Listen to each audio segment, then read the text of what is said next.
And you're live. Oh.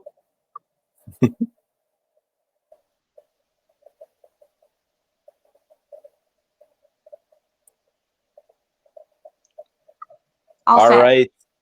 Good morning, everybody. I'm Mike Skelton from the Greater Manchester Chamber. Welcome to our latest community conversation. We're excited today to have BEA Commissioner Taylor Caswell with us. Taylor, thanks for joining us this morning. Good to be here, Mike.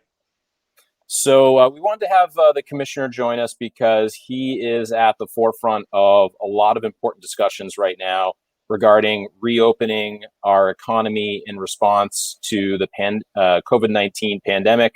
And his team has been doing some really important and really helpful work for the business community in getting out information, connecting us with resources. So we wanted to spend some time talking with him today about all that. Commissioner, if we could start with the reopening task force that started up about 2 weeks ago and has been developing some of the recommendations and guidelines for businesses as the governor mentioned, as we start to flex open parts of the economy. Could you just share with us kind of an overview of what that task force is, how it's structured, the process, and kind of how you see it continuing to work in the days ahead? Sure. Well, the task force is really made up of what I would say kind of half industry representatives and half members of the legislature. DJ Betancourt in the governor's office and I are chairing those meetings. And what we're doing is really going through a series of industries and sectors that were not really covered under the essential order that was in the original stay-at-home order now a couple of weeks ago. And trying to find ways to move forward and see if they can recommend methods and protocols and various types of guidance to allow them to move forward and to get open, because that's what we're trying to do. There's all sorts of components to that in terms of what happens when and how and what level do we open certain businesses, and we sort of have a phased approach here and there. So it can get somewhat complicated. Which is why we formed up this task force to be able to help us work through those issues and to do it in a very transparent way. I mean, these are meetings that we're holding literally every day for 2 hours. They're really fun if people want to listen in and hear us go on about these subjects. But it is a good opportunity to hear from a number of these key sectors, digest that. Typically, what we'll do then is set up a group of members of the task force, and they'll ultimately come forward with a recommendation. What we do at that point is we actually have to send those over to our public health division for their review, because the governor, very rightly so, still focuses on the public health component of this driving a lot of our decisions. And once they've had a chance to look at it, then we go over to it goes to the governor's office. But the thing that I'd like to stress on these is that for the most part, the reopening task force is trying to go through a process where we are helping to establish the how of various industries and how they would open if they're not currently open either at all or are only partially open right now. How will they be able to do that? The when still is very much in the realm of public health and the governor himself. So it's kind of like we're just getting together the protocols and the guidelines that we want to be able to use, that the industry has been part of the conversation to establish, and have those ready to go when public health and the governor are ready to move forward. So we're going to continue to do this over the next couple of weeks and make sure that we have a good sort of slate of opportunities and choices for the public health and the governor to move forward on. That's great. And I know I just added in the chat the link to the Reopening Task Force webpage if folks are interested. And as part of that, you can find the dial-in information for those meetings. There's a meeting today at 1:30, and there are certain industries I know that you guys queue up as themes for those meetings. There's also an email where if you have comments or questions, you can submit to the task force. So I would encourage people to participate. And I think what I've heard you say before, Commissioner, is that you're looking for ideally industries to come together and come to the task force and say, here are our ideas on how we think we can safely reopen within the general guidelines that the state is suggesting, because it's really industry leaders who know their businesses best. Right. And that's been our approach all along here, to the extent that we can accommodate unique needs and attributes of different sectors. That's really what we're trying to nail down here. There's the universal guidance document that really sort of stands out there as the universal approach for a lot of the procedures and guidelines and protocols that we're hoping to be able to maintain, and that were developed by our Division of Public Health. So once everybody has a recognition of what those are, and then there are some specific issues that need to be dealt with for a sector, that this is an opportunity for us to hear those, recognize those, and integrate them into a future protocol. Question here, and a reminder to everybody that please fire out your questions in the chat or in the ask a question bar. In your opinion, Commissioner, how will we measure the success of a plan to reopen? Aside from confirmed cases decreasing and economic activity increasing, are there other indicators that you're looking for to really measure whether these different plans are achieving what we want them to achieve? Well, I think there's a couple of ways you can do that. Of course, first of all, is to make sure that we're going to continue to monitor at every moment what the public health situation is in the state, and that continues to be rule one. I think beyond that, of course, we are definitely looking at how many businesses are going to take advantage of this. I think we're not forcing anybody to open. In a lot of cases, limited openings are not for everyone. The restaurant at this point protocol is one where we're just going to allow outdoor seating for a little while. Well, that's not going to work for everybody, unfortunately. And whether that's because they don't have anywhere to go outside, or it just doesn't work economically, whether they have to invest in new tables, or if they have to, bring on, it's sort of all the usual costs that go with operational administration, lease costs and so on. Sometimes it's just not worth spinning it up and getting it going. So we're going to watch all of that. And then, at some point, I hope that we're going to be able to have an economy that starts to grow again. It wasn't 6 weeks ago that we had one of the strongest economies in the country. And what I wouldn't give to go back to that at this point. But I think, long term, a big thing for me personally is all of these things that we're doing, these protocols, and the government says you can do this and not that. These are really things that we need to watch, and to make sure that at the right time, those start to go away. I really don't want to use this as an opportunity to grow a bigger regulatory environment around our business community. It's really important that we all stay focused on that as we get through this. I hope most people agree at this point that that's prudent, given the situation, but it's not going to last forever, and we don't want this type of environment to last forever. We're still a capitalist democracy here, so we want to get back to that. Another good question related to the reopening task force. Are there specific sectors that you currently feel you haven't heard enough from at the reopening task force that you would like them to step forward and provide more information or ideas on their guidelines for industries? And maybe some discussion about who you've heard from thus far. I mean, obviously the major ones that we've heard a lot about in the news are the restaurants, as they've been dramatically impacted. But what are some of the other industries you're looking to hear from? Yeah, well, I mean, we are not at a lack of input or for people looking to have consideration. There's certainly plenty out there to talk about.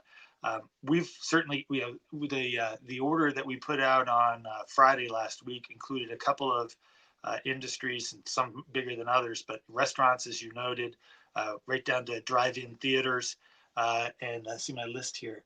Some of the retail operations that we previously were allowing, but on a curbside and online basis only. And I think we were one of the few states that did that, certainly one of the few states in the Northeast that allowed those entities to continue to operate on that curbside and online basis. And I know it's not at the same level, and a lot of retail businesses that doesn't work so well, but it was an option that we gave, I think, a lot of our retailers to be able to continue to have at least some revenue coming in. This week we've been talking about things like fitness centers. Today we're going to talk about performing arts venues, and I can't remember a couple of other things that are on the agenda for today. Yesterday we talked a little bit about business liability, which is going to be increasingly an issue that maybe is just outside the sort of scope of this committee, but is something that that we're all going to need to be cognizant of as we make these decisions. Another question that came in specific to the universal guidelines. It's a business that's an essential business that's remained operational through this time period. They've been diligent in CDC guidelines and processes to ensure employee safety, especially with social distancing, sanitation, hygiene. They have not been taking employee temperatures each day before reporting to work.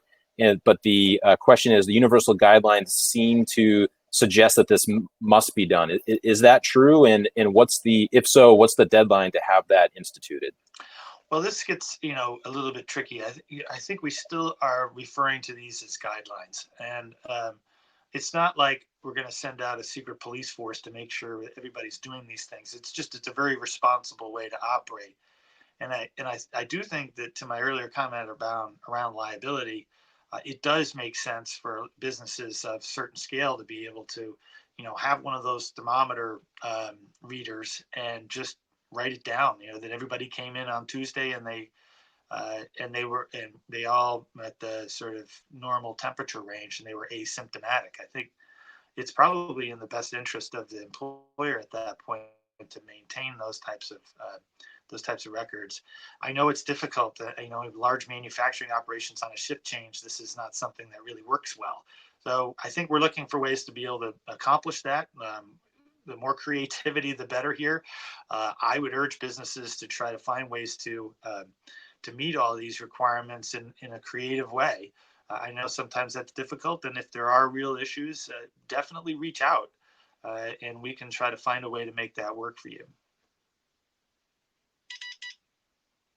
Mention again that on the New Hampshire Economy website, there is a business center. We have it linked down the bottom of the screen, and there's a specific portal where any business can submit a question, and they're then set up with one of your business advisors and staff to be able to work through that on a personal level.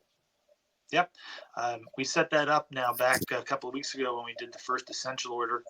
And it's a great tool for businesses to get answers that they need. And a lot of times that's better than emailing one of us on the task force or whatever, because we do have our business resource specialists that are online 7 days a week, helping businesses get the questions they need answered, right? From the basic stuff right to very specific issues. That you have a specific issue that is really only unique to your company. Send those in, because it gives that system gives us an opportunity to work with all of our other officials in different departments and get you the right answer, and to do that quickly. Yeah, I just linked to that online inquiry, and there's a form right there to be able to do that. Before we move on to another question, I just wanted to mention too, kind of an important idea for everybody is that on that same webpage, BEA has recently also added a feature where you can submit an order to request protective masks for your business. So maybe if you could explain that process a little bit, Taylor, and how that's working, because that's relatively new. Yep. We just added that on Friday last week. So right now it's just for masks. And the way it works is if you go to our website, nheconomy.com/COVID-19, there's all these links to everything that we're talking about are there. Up in the top right corner, there's a button where you can go click that. That takes you over to Homeland Security, where there's a form you can fill out for the number of masks that you think you need, where you want to pick them up, and that could be at any of the 14 DMV centers in the state, and those are free of charge.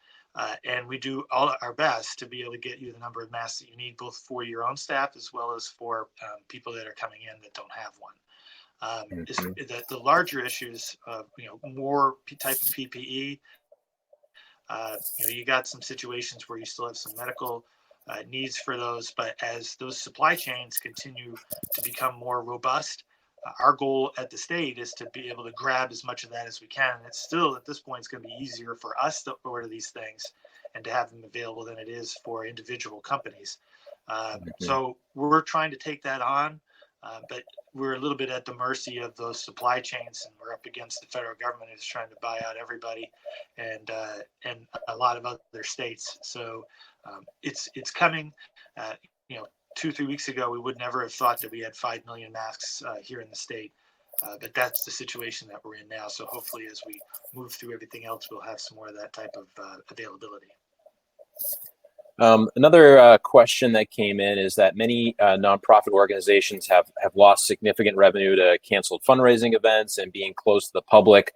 And many of those organizations also run summer camps, which were sources of revenue, but provide key learning opportunities for students throughout the summer. Can you talk to us about guidelines for summer camps? Is that something that the task force has already dove into and is talking about now? Yes, absolutely. We've had a couple of sessions where we've discussed that. I know that we have a work group that's working on some proposed protocols and guidelines for that industry. You know, and I think it also goes to the childcare generally issue.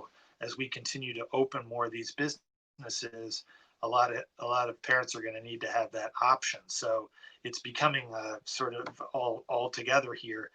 I think part of the issue that we're not going to be able to deal with, but is real, particularly for the organizations that are providing those services, is what's the behavior going to be coming out of this for parents and for kids, and making those decisions as to, is the summer camp, are they following the protocols? Do they have the right sort of measures in place to protect the kids and the staff?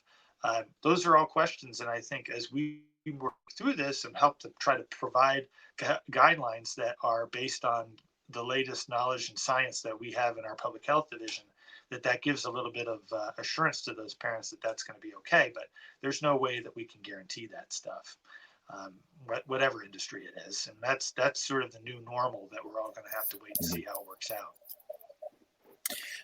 Switching gears a little bit, we can go back to the reopening task force, and if anyone continues to have questions about different industries or reopening questions, please continue to ask those. But I also wanted to ask about the CARES Act funding and the Gopher Advisory Council, which the governor established to dole out these funds. Please don't ask me to explain what Gopher stands for. But it's a statewide office that is charged with figuring out how to distribute that $1.25 billion that each state received as part of the CARES Act.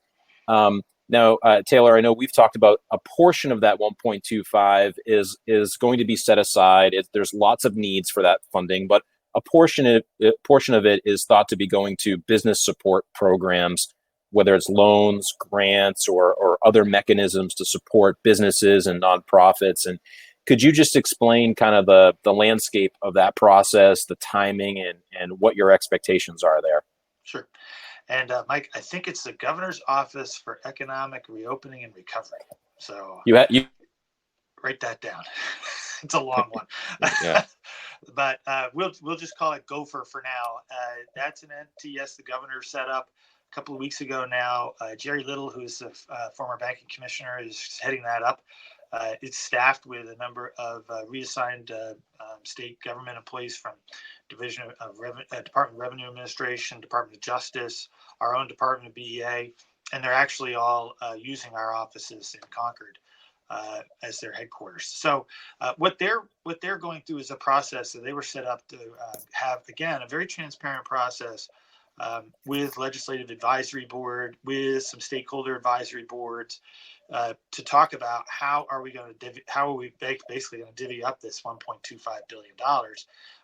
For me personally, and I've certainly been on Jerry's case a lot, as have several others in the business community, that we really need to have some focus of those resources to help our state businesses keep their heads above water for the next couple of weeks. So I know that is very much a priority of the governors and a priority of of Gopher, the organization. Excuse me. But there are other priorities. I mean, we continue to have needs in the medical community and other first responding communities. You may have noticed that we've used a little bit of the resources to help provide stipends to individuals that are on those front lines, both as a recognition of that work, but also to keep that workforce in place. Really, really important to be able to have those workers, whether it's at long-term care facilities, residential facilities, hospitals, ambulance crews, you name it. Those are all entities and organizations that we want to make sure that are robust going forward. I know the governor has also talked about having a portion of those resources held aside to sort of accommodate any unforeseen circumstances. This virus is not something that is easily predictable. And we want to make sure that if there is a resurgence or something along those lines before we can see a vaccine or better testing, that we have the ability to accommodate that. But going back to the business piece, I really hope that we're going to see shortly some additional resources, in addition to the federal resources that are out there, the PPP and the EIDL program. And hopefully ours will run a little bit better to be able to, again, help a lot of businesses that are suffering right now, keep those heads above water. We're not going to be able necessarily to make everybody whole at this point. There's just literally not enough money for that, unfortunately. So our goal is to maintain as many businesses as we can to continue to bring in revenue, but also to provide jobs, which is going to be critical for as we start to come out of this. There's a couple of, just for everyone's knowledge, a couple of advisory boards as part of the Gopher initiative. One is a stakeholder advisory board, which includes representatives from various industries. They meet on Tuesdays and Thursdays, Tuesdays at 1 p.m., Thursdays at 2 p.m. And the link we just shared, there's also a call-in for that. And I know they've been getting lots of participation at those meetings. In some cases, I think I had heard 1,000 people or more had called into certain meetings to listen in. So be sure to check that out. And if you can't make it, I know there are minutes and agendas and materials that are shared at those meetings are all posted on the website as well. Mm-hmm. So continue asking any questions, folks, if you have them. Commissioner, the other question I wanted to ask is kind of looking forward is, I think we've all spent a lot of time thinking about what's next and what the kind of new normal or next normal is going to be. And, and that's also a place where it kind of gives us some energy and creativity rather than stuck in the type of reactionary mode we've been in for the past several weeks. Have you seen, or what examples have you seen of businesses that are starting to kind of reinvent themselves and adapt to these new environments? And, is that something that, your office is kind of eventually going to be able to turn your attention towards and play a role in? Because it seems like lots of industries are going to have to think about their operations differently for the foreseeable future. And eventually there may even be economic opportunities for our state to position ourselves better in the post-COVID world. Yeah. Well, you can already sort of see it with businesses that are open right now. Two businesses are following the guidance or doing their own sort of protocols in the same way. And I think that in and of itself sort of just seeds a lot of this creativity. One area that I know is going to really grow is going to be in the healthcare tech area. And with the tech industry that we have, particularly in the Manchester area, being able to take advantage of that, continue to grow that innovation economy that Mike, you and I were working so hard on just a few weeks ago, to really see that and to see that come back. I think that there's a great role for entrepreneurship in the resurgence nationally, but particularly here in New Hampshire, as we sort of see how this new normal emerges. And I don't even know if we could call it a new normal. I don't even know what we're headed for here, but it's going to be different. And what better environment for entrepreneurship than in that type of an environment, to see the trends, to see the direction, to see where we can make investments. It's just got great opportunity.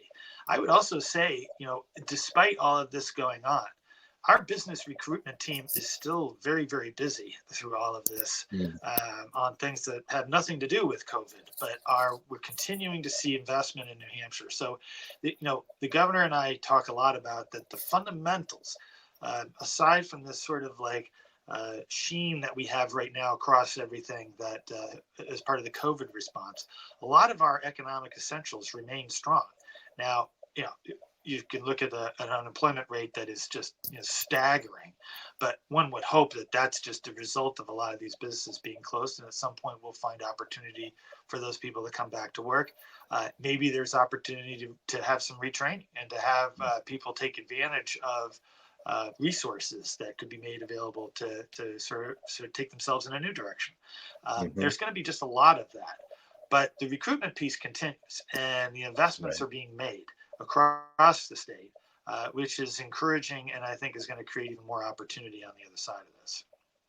Yeah, it's interesting to hear you say that about the recruitment activity, because one trend that I've heard mentioned that I think is worth us thinking about, it may not be a near term, but certainly is a midterm type of priority, is wondering if, coming out of this, will there be even more of a move out of your large cities and metro areas that are really dense and that have unfortunately struggled the most with this public health issue to, tier 2, tier 3, more suburban areas?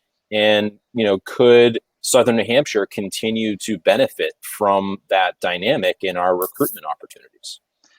I do think that that's going to be an interesting thing to watch, and to see the extent to which people who are in those urban areas who have been literally locked up for weeks, and really, you think about how we have in New Hampshire a lot more space, right? We have the ability to go out on our local trails or to run a couple of errands here and there. If you're living in a really deeply urban environment, you don't have those same opportunities, and it's a lot scarier of a situation. I hope we don't ever get to that point as it relates to this in New Hampshire, in terms of the number of people or the virus. But I do think that there's going to be, as we see this move toward remote work, and we see that businesses are going to see that they can continue to have a pretty decent level of operational capacity with people not being physically in an office, as well as all the things that I just mentioned, quality of life and all the things that we've been promoting for years here in New Hampshire. I think that there's going to be definitely some opportunities there. We are also at BEA tasked with the marketing of the state tourism industry and sort of promoting the state and the state brand. That's also something that we've been engaging on in a way that you can't sort of just go down and put up a couple of billboards like we were going to do in New York City and ask them to come to New Hampshire. At this point, that's about as tone deaf as you can get. But I do think that what we've been trying to do is build up an engagement process, get people to still recognize that at some point we're all going to be able to get out and get back out there, and we're trying to put New Hampshire in a position to be able to take full advantage of that in what is going to be a very competitive environment once the tourism economies start opening up. And that is an economy that is critical to New Hampshire, and one that we're hoping to continue to make big investments in. But as you know, Mike, a lot of what we were doing with those resources was also workforce recruitment. So again, I think we're going to see great opportunity to meld those two messages, tourism and workforce, and make the same case. Hey, come to New Hampshire, take advantage of have a long vacation up here. But at the same time, it's not a bad place to live either, especially since, hey, remember that COVID thing where you were locked in your apartment for 6 weeks? That certainly creates all sorts of opportunity for us as well.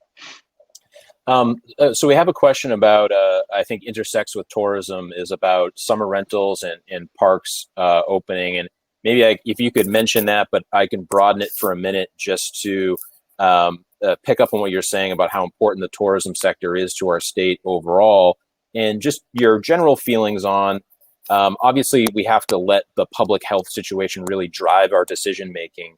But, do you think it's possible, presuming we kind of stay on a course where we've seen continual improvement or stability in the public health situation, to have a tourism season of some form or fashion this summer, with certain parameters and guidelines and new restrictions to kind of ensure that doesn't tip us in one direction too far? Well, I sure hope so, Mike. I really need a vacation myself. I think it's hard to say right now. We're still thankfully only about halfway through May. We've got June, July, and August into still September, and going up to Columbus Day as opportunities for that. I think there's going to once the restrictions hopefully at some point start to relax, there's going to be a mad rush to get to those places, both our own residents as well as people from other states. We want to try to accommodate that and recognize the public health issues at the same time. So, again, on the task force, we've been having a lot of discussion on accommodations, on short-term rentals, Airbnbs, campgrounds, cottages. There's just so many different types of operations that need to be addressed here. And we want to try to get everybody in a position to at least have some sense that at some stage during the summer, they're going to be able to open. But the timing issue is the one that is the most vexing. None of us know when this is going to be at a point where we can say safely, yes, open it up, have people come and go swimming in the lakes and the ponds and the oceans. And how do you do that in a way that we don't see a resurgence? These are really, really difficult questions. I think the public health team has a good sense of what those sort of thresholds are going to be. But we're very much in the room saying, hey, we've got people also that need jobs and need to be able to have income for their small businesses that they've poured, in many cases, their whole entire life into. So it is an ongoing balance and it is ongoing discussion at high levels of state government, and they are not fun conversations to have. Sure. As I said, I'd rather not be having them, but I can assure everybody that we are very cognizant of all of the aspects of this, and we want to try to have some semblance of a tourism industry be able to be operational at some point this summer. But we'll have to wait and see. And kind of how we were talking about earlier about the innovation and creativity that this situation has forced us into, I do think that the state deserves some credit for rolling out some innovative ideas. I mean, I saw Parks and Recreation started taking reservations to be able to use certain park facilities or hiking trails to limit the volume of people that are on things. And so there may be some really good ideas that come out of this that not only keep people safe, but are better ways to access and manage our resources. Yeah, and that's a good point, Mike, too. And I think it shows my point earlier is that we are not a state government that's just going to shut everything down and wait. We are a state government that's trying its best to be able to thread the needle and be able to give people opportunities to go out and use our parks and use those systems to decompress and to get out into the beautiful nature of New Hampshire, to be able to have retailers that aren't just entirely shut down, but have an online capability or a curbside capability, to allow our breweries to continue to sell beer, the businesses to do takeout, the restaurants to do takeout. We are trying very hard to be able to continue some semblance of an economy as we move through this very difficult public health crisis. So, it just goes to my earlier point. We're not tone deaf here. We're trying very hard to. So I think we have we're going to wrap up soon. We have a few more minutes left with the commissioner. Commissioner, I wanted to also just quickly ask you about loans and grants from both outside of the CARES Act, but statewide, but also federal. Paycheck Protection Program, Sba Disaster Loans have been kind of the primary tools businesses have been attempting to use. I know from the chamber perspective, one of the things that we've been busiest with over the past several weeks is helping our members navigate and connect to those resources.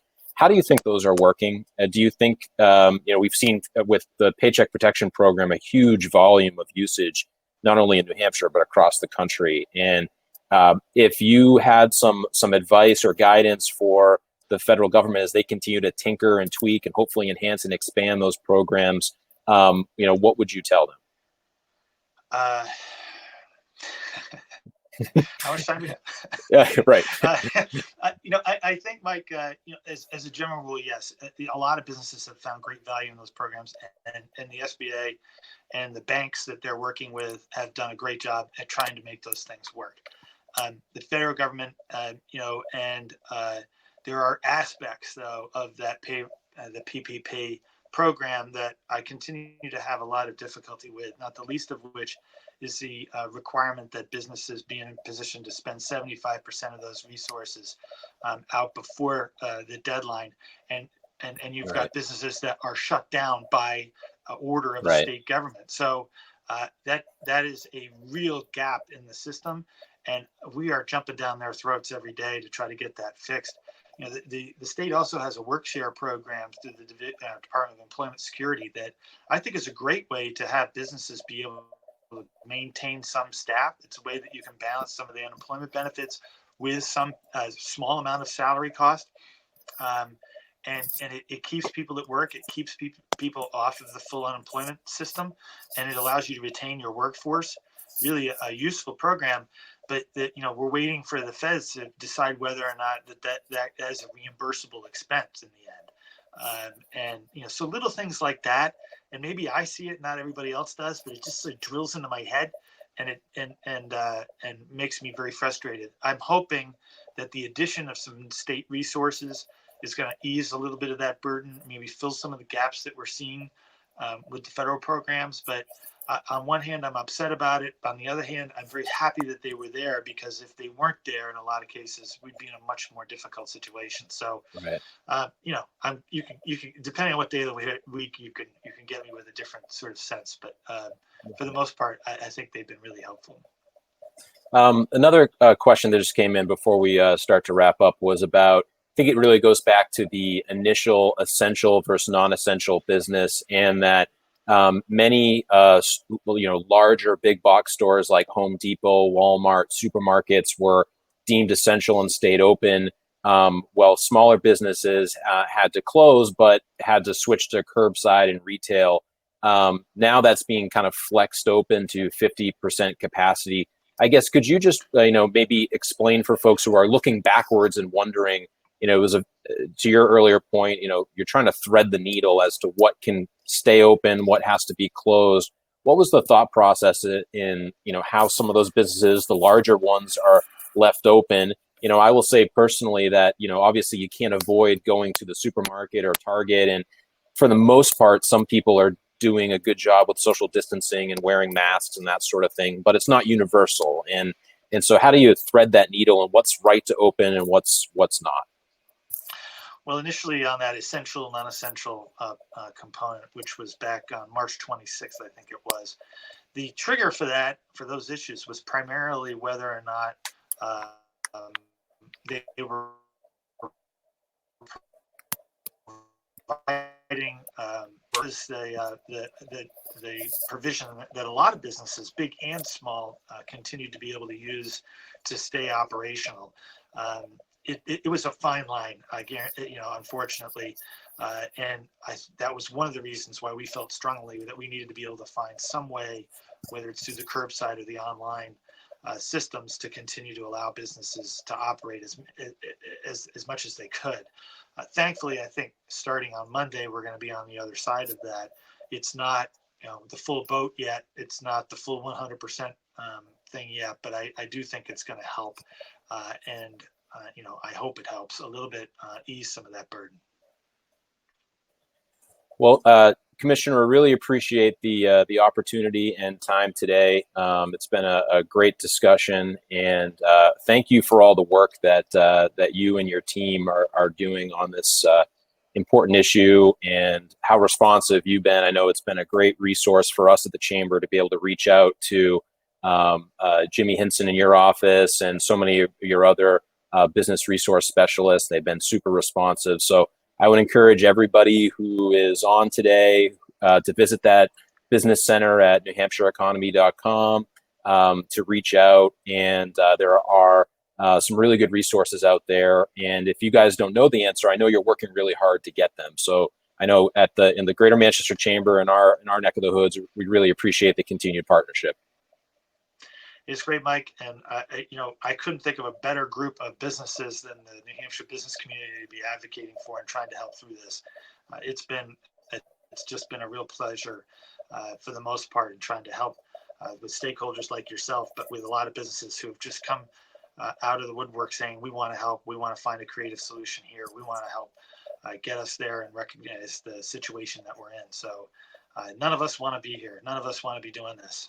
But I can't say enough about the business community, and being able to be in a role to help advocate for that has been great. Thanks everybody for tuning in. A email with all the links that we mentioned today will be going out afterwards if you signed up. And we'll also be posting a video of this to our YouTube channel so you can view it afterwards. So thanks everyone. Have a great day. Stay safe. And thank you, Commissioner, again for joining us. Happy to do it. Thanks, Mike. All right. Thanks.